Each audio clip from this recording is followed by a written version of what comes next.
Hello, real hi-fi help. And I thought about making this video to give you some idea of what's really going on behind the facades of the audio industry, just so you guys have an understanding of why things are priced the way that they are. So the title is How Much an Audio Store Earns Following the Chain of Money. And this is done researching the market, talking to manufacturers, stores, suppliers, and technicians from different countries. And it's meant for giving the people, the users out there, giving them transparency so you can to give an understanding of what it takes to make a piece of hi-fi gear, hoping that it promotes buying more audio gear that is a higher standard. So let me get into it. And when you buy a piece of gear in the store, you are supporting a long chain. And I'm going to explain the three chains that you're supporting. First, there's the brand that produces the equipment or the component. The brand typically has these expenses to cover. The first one is the cost of the parts. Second one, laboring costs, people employed. And then the third one is location, rent or owned building. Many times it's a $1 to $10 million building / property, and a few times it's in the $10 to $100 million zone, just to give an idea of what scale it is that they're dealing with.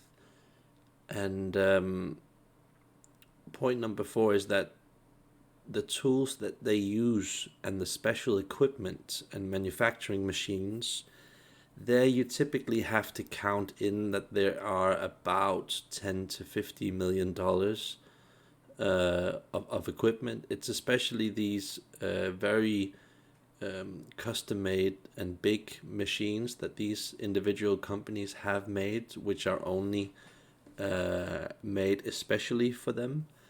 So that's one of the reasons why they are so expensive, and they have to be maintained. So that's a big cost. So that's around the cost I was told that it would be to maintain that in a lifetime.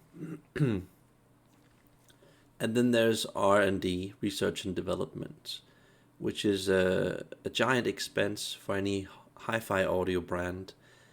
And many times this is $2 to $10 million per year, going into the research, simply finding out new technology, how you can incorporate that into new designs, making better parts, stuff like that. And you also have to count in travel expenses, what do you call it, consultants, stuff like that. And point 6, that's RMA department, which is either in-house or outsourced. Then there's the legal department, the HR department, and then there's the special insurances that they have, the expenses which go to maintaining patents, and approval of gear, so it can comply with certain authorities. So, for example, some manufacturers, or basically all manufacturers, they have to live up to a certain cable standard. They can't just put any cables in something and then ship it over to customers. It has to go through some testing, and then it has to be approved by authorities and stuff like that.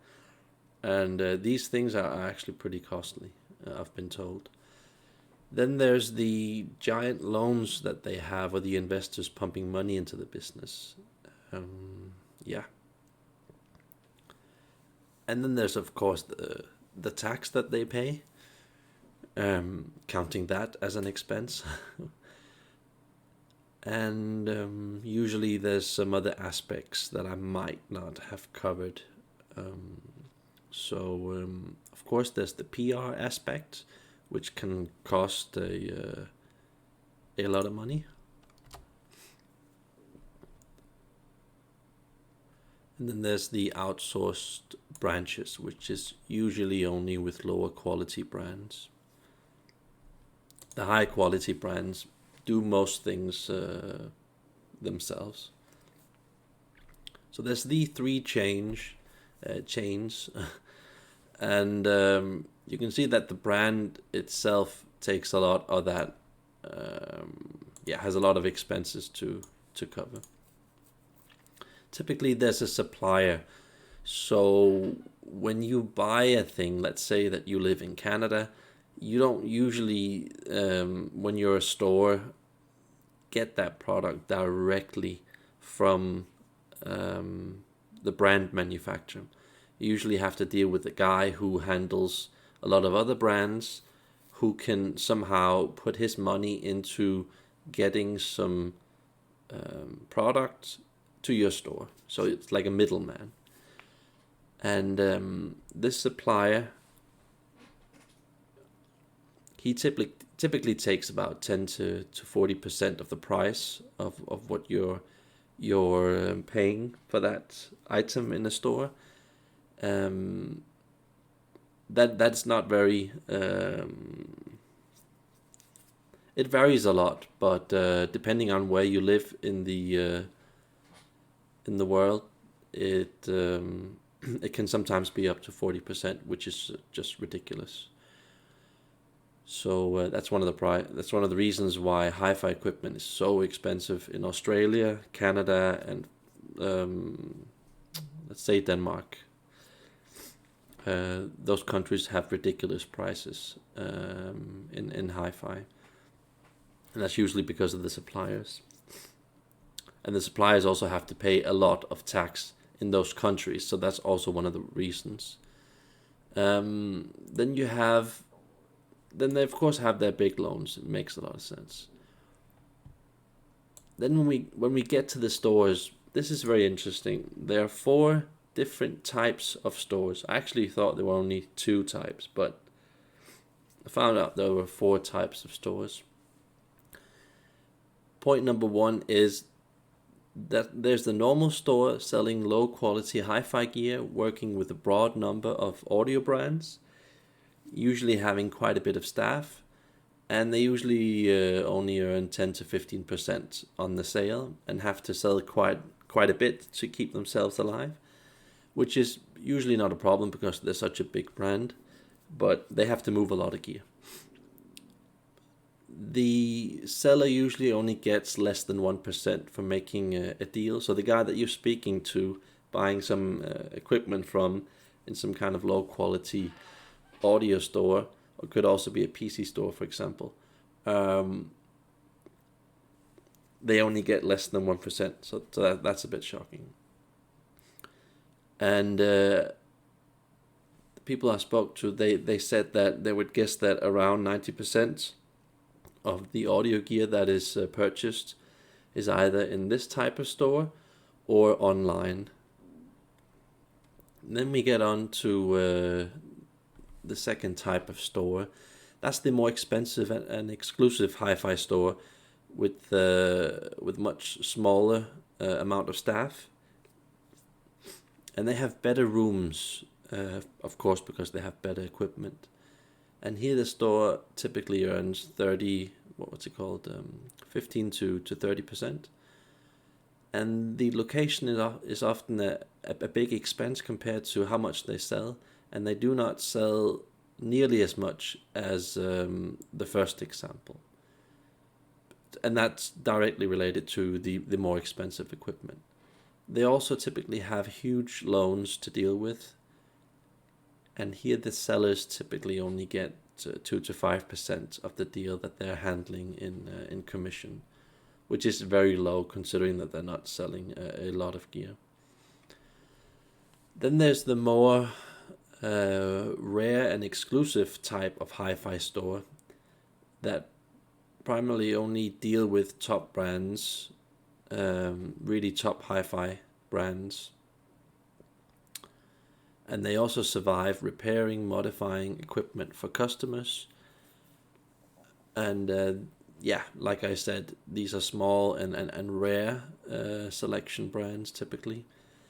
Then normally there are only 1 to 3 staff members in this type of shop, and the owner has to keep gear in the millions of dollars in the store, and usually can't really convert a lot of that into sales. So they're sitting on a lot of gear, which is very expensive. So they're paying a lot for their loans, and at the same time they have these huge expenses, store expenses to deal with, because they're usually only 1, 2, or 3 people. So a lot of these stores have actually closed, and a lot of them are considering closing, but there are still a few of them out there.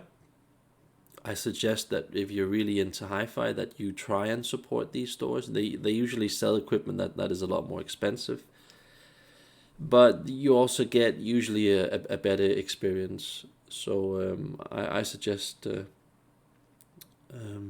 supporting these stores if it's at all possible. And the commission that they get is typically 10 to 15% depending on the gear, if it's new, used, or what age it is. And the owner, him or herself, has such high expenses that the person running the store typically only earns 5 to 10% after all the loans and expenses are paid, even when there's such a high amount of commission. So that surprised me, and yeah, that was a bit of a shocker. The problem with this type of store is that they're typically many days apart between a sale, and many potential buyers just use the store to sniff to expensive equipment so they can buy cheaper equipment somewhere else.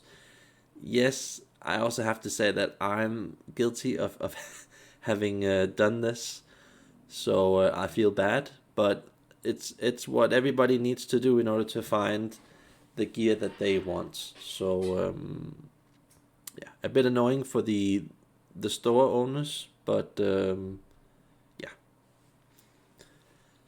And these stores are basically dying and have really artificially high prices because there are almost no transactions being done.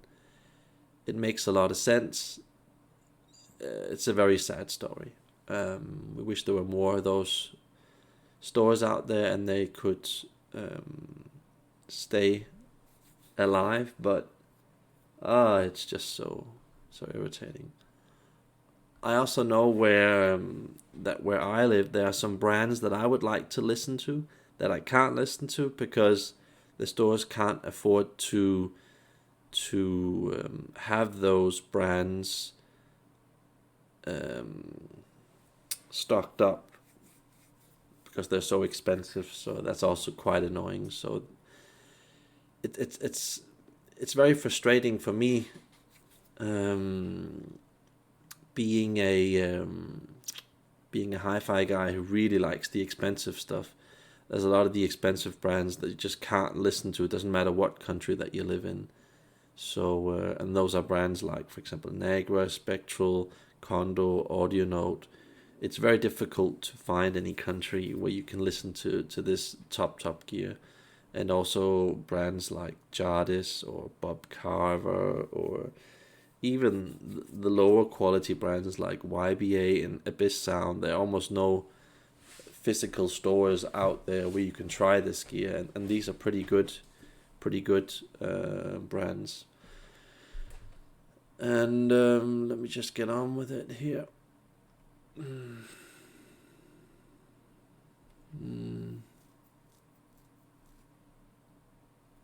of lost my train of thought.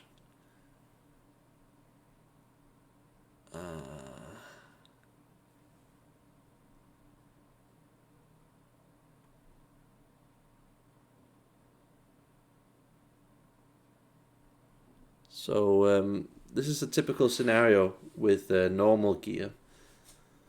I just call it normal shite gear, but that's just me. So, point one, if you buy a normal $10,000 amplifier in a store, for the standard price, not having haggled the price. It would usually cost $500 to $1,500 in the individual parts to produce, and that's excluding labor and all the other expenses that the brand has. And then point 3 here is that in the end, the store usually only earns $500 to $1,000. That's after they've covered their expenses, but they still sell quite a bit, so it still makes them some money to stay alive. Not a lot, but still quite a bit of money to stay alive. This is of course different from company to company, and I thought it was just fun and interesting doing some research just to see how much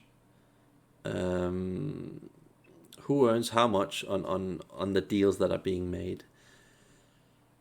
And because so many people have complained to me about audio stores or audio brands earning so much money on hi-fi, that's why I made this video. And you can obviously see on the evidence here that they actually don't earn so much money.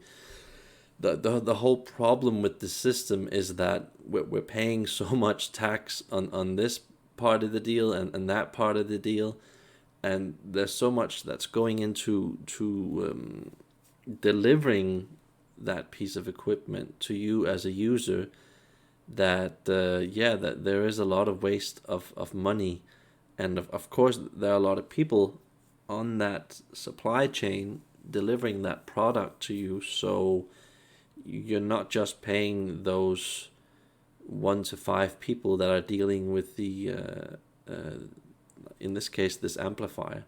There are probably like 50 other people on the supply chain that you're also paying, and they have to pay their taxes and so on.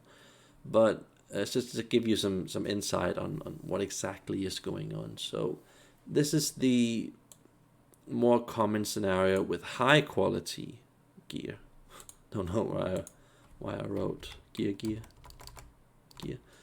And as you can see, when you buy a $10,000 amplifier in a store for a standard price, then you would have $2,000 to $3,000 in parts to produce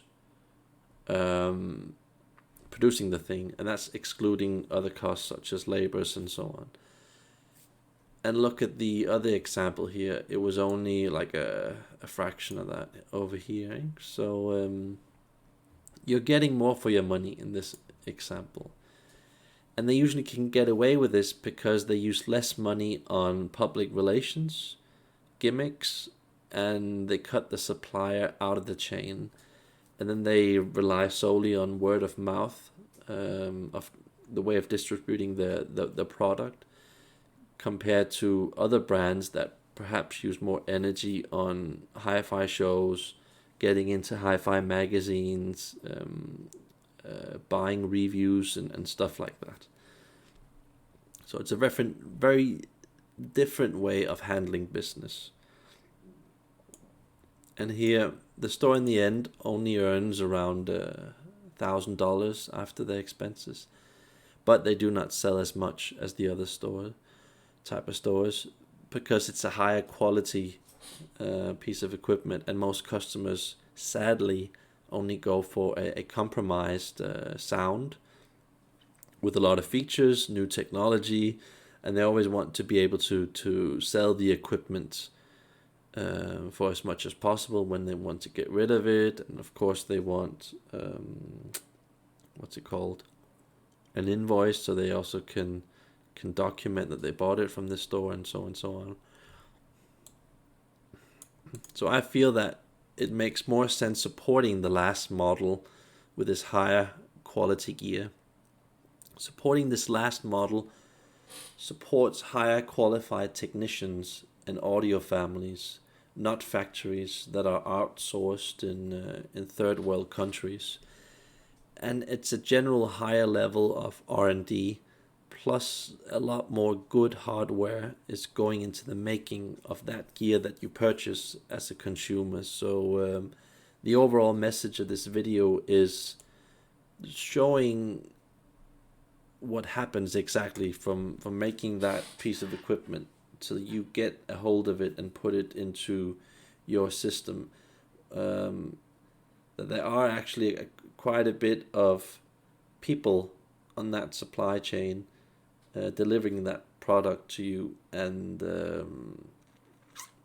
yeah, I think that the world should generally try to go for gear that is just basically produced in a much more high quality way, instead of falling for all of these new technologies, these new fads that will anyway disappear and get replaced with other new technologies in a couple of years. So that's the basic purpose of this video.